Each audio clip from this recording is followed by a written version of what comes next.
Oke, welcome back to our podcast. Di topik awal podcast ini kami bakal ngebahas tentang Monas.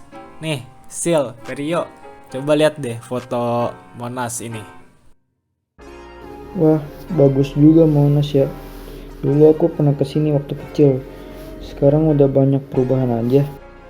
Iya ya, di Monas itu setahu aku juga banyak sejarah tentang Indonesia loh. Nah, Damian nih, jago tentang sejarah Indonesia. Jelasin dong Damian. Oke, aku akan jelasin. Jadi, sejarah Indonesia itu merdeka pada 17 Agustus 1945. Setelah berhasil mengalahkan Jepang dan diakui oleh Belanda, selain itu, Indonesia juga negara kepulauan terbesar di Indonesia tahu. Wah, serius? Kenapa sih Indonesia disebut negara kepulauan terbesar di Indonesia? Nah, kenapa Indonesia disebut negara kepulauan terbesar? Karena Indonesia memiliki 17.504 pulau. Selain itu, Indonesia juga memiliki berbagai keanekaragaman loh. Ada keanekaragaman budaya, keanekaragaman suku, dan keanekaragaman adat istiadat. Wah, ternyata Indonesia negara yang luas dan beraneka ragam ya. Betul, maka dari itu, untuk mempermudah berkomunikasi antar sesama, terciptalah bahasa Indonesia yang baku. Oh, jadi begitu ya. Keren banget. Di Indonesia itu juga terdapat keanekaragaman loh. Nah, setahu aku ada 6 agama di Indonesia. Iya betul, terdapat agama Islam, Protestan, Katolik, Hindu, Buddha, dan Konghucu loh di Indonesia.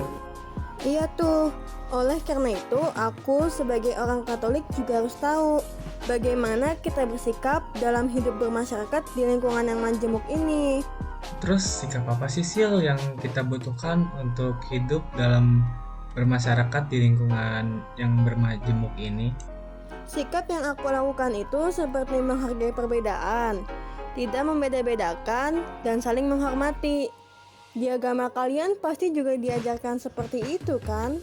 Iya benar tuh Sil. Di agama aku juga diajarkan untuk saling menghormati dan tidak membeda-bedakan antar sesama. Oh, jadi begitu ya, supaya bisa bersosialisasi dan bermasyarakat di lingkungan yang majemuk ini.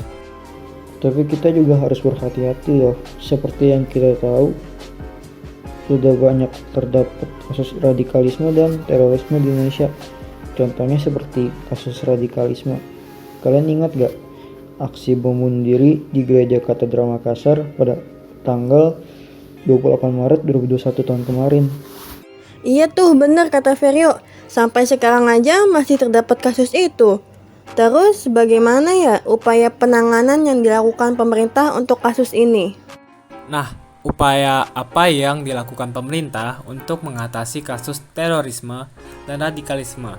Itu membuat undang-undang serta melakukan hukuman terhadap kasus ini dan meminimalisir kesenjangan sosial. Oh, jadi begitu ya. Semoga kasus ini bisa berkurang ya di Indonesia. Nah, kalian tahu nggak sih di Monas itu banyak turis dari mancanegara yang masuk. Nah, biasanya turis-turis itu berwisata dan oleh karena itu kita membutuhkan bahasa Inggris karena bahasa Inggris itu bahasa internasional supaya kita bisa berkomunikasi dengan turis-turis tersebut. Bagaimana kalau kita coba berbicara bahasa Inggris? Untuk tugas kelompok juga, kita jawab soal ini. What is our attitude if we want Indonesia to be united? Boleh tuh. Oke, dari Ferio ya. Jadi, what is your attitude if we want Indonesia to unite? Okay, so if we want Indonesia to be united, we have to respect each other then. We have to appreciate people who have done their job. And also be tolerant and friendly. Wah, hebat juga kita bisa berbicara bahasa Inggris. Kalian lihat deh, aku nemu tanaman ini. Bagus banget, ini tanaman apaan sih? Aku kayaknya baru pertama kali lihat. Bagus banget, aku juga pertama kali lihat. Tanaman apa ya ini? Masa kalian lupa? kita kan pernah belajar mutasi tanaman. Tanaman ini terjadi karena dimutasi oleh manusia dan menguntungkan juga. Oh iya, aku baru ingat. Kita pernah mempelajarinya. Mutasi menguntungkan dan merugikan di biologi kan? Betul, tanaman ini namanya Climara. Tanaman ini disebabkan oleh mutasi genetik. Tanaman ini tumbuh dengan separuh mawar merah dan putih. Oh, jadi mutasi itu ada yang buatan. Ya berarti mutasi ini menguntungkan ya? Ya, tanaman Chimera adalah mutasi yang menguntungkan bagi manusia.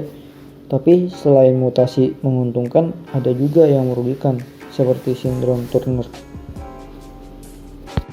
Tapi kalau percobaan mutasi buatan ini, cara kita tahu kalau berhasil atau gagal tuh dari mana ya? Nah, cara untuk mengetahuinya itu kita perlu menghitung peluang majemuknya supaya bisa mendapatkan varietas yang diharapkan. Oh, pakai peluang majemuk ya? Ya, betul tuh Damian. Peluang majemuk itu kita gunakan untuk mengetahui mana yang lebih dominan pada persilangan dan untuk mengetahui apakah pada persilangan varietas baru itu berhasil atau gagal. Oh, jadi begitu caranya manusia melakukan mutasi buatan. Kan aku kan pernah ke Monas. Terus seingatku tuh di sana tuh banyak lampu. Nah, yang aku ingat juga ada satu ruangan. Itu di dalamnya ada 3 lampu putih sama 4 lampu kuning. Nah, itu lampu-lampunya itu dalam satu ruangan. Terus itu kenapa ya? Saklar yang disusun di situ tuh disusun mengacak gitu. Nah, kalau menurutku sih itu mungkin disengaja sih. Tapi yang jadi pertanyaanku tuh kalau ada yang mencet 4 kali saklarnya pada 2 lampu kuning tuh butuh berapa lama sih waktunya sampai Nah, cara menghitungnya itu menggunakan distribusi binomial yang diajarkan di sekolah itu loh. Jadi kita masukin dulu rumusnya. Suksesnya kan ada 2. Nilai N-nya ada 4. Nah, nilai P-nya itu 3/5. Jadi pengerjaannya seperti ini. P buka kurung X tutup kurung sama dengan 1/4, 3/8 sama dengan 4 seru per 2 seru per 2 seru kali 3/8 pangkat 1 kali 5/8 pangkat 2 sama dengan 0,88. Jadi probabilitas menyalakan 2 lampu kuning dan 4 kali menyalakan itu ada 0,88 detik. Oh gitu ya, baru ingat sekarang caranya. Oh gitu ya Sil, makasih ya, aku jadi ngerti. Dengan ini berarti podcast kita telah berakhir dong. Oke, thank you.